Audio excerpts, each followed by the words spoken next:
பொய் வாக்காளர்களாக மாற்றி அவர்களை வாக்களிக்க வைப்பதுதான் ஜனநாயகம் கிடையாது. ஆக இன்று ஜனநாயகம் காப்பாற்றப்பட்டிருக்கிறது.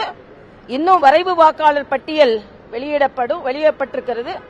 அதுல என்னென்ன குறைபாடுகள் என்று தெரிந்த பின்பு இது 2 முறை சரி செய்யப்படுகிறது. அதனால இன்னைக்கு ஜனநாயகம் காப்பாற்றப்பட்டிருக்கிறது. உண்மையிலேயே தேர்தல் நடைபெற போகிறது. உண்மையான தேர்தல், பொய் தேர்தல் இல்ல. அதே மாதிரி நம்ம ஏமாற்றுவர்கள் நிச்சயமாக ஏமாந்து போகின்ற ஒரு தேர்தல்.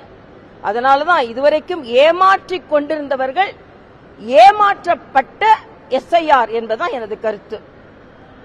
ஏற்கனவே மரியாதைக்குரிய நிர்மலா சீதாராமன் அவர்களும் அனுராக் தாக்கூர் அவர்களும் கொளத்தூர்ல அதிகமாக வாக்குகள் இருக்குதுன்னு உடனே எல்லாம் எதிர்த்து சொன்னாங்க. பட்டவர்த்தனமா வெட்ட வெளிச்சமா தெரியப்பட்டிருக்கிறது. ஆக 1 கோடி வாக்காளர்கள் நீக்கப்பட்டிருக்கிறார்கள் என்பது உண்மையிலேயே மிக மிக மிக தெளிவான ஒரு கருத்து நமக்கு தெளிவுபடுத்தப்பட்டிருக்கிறது.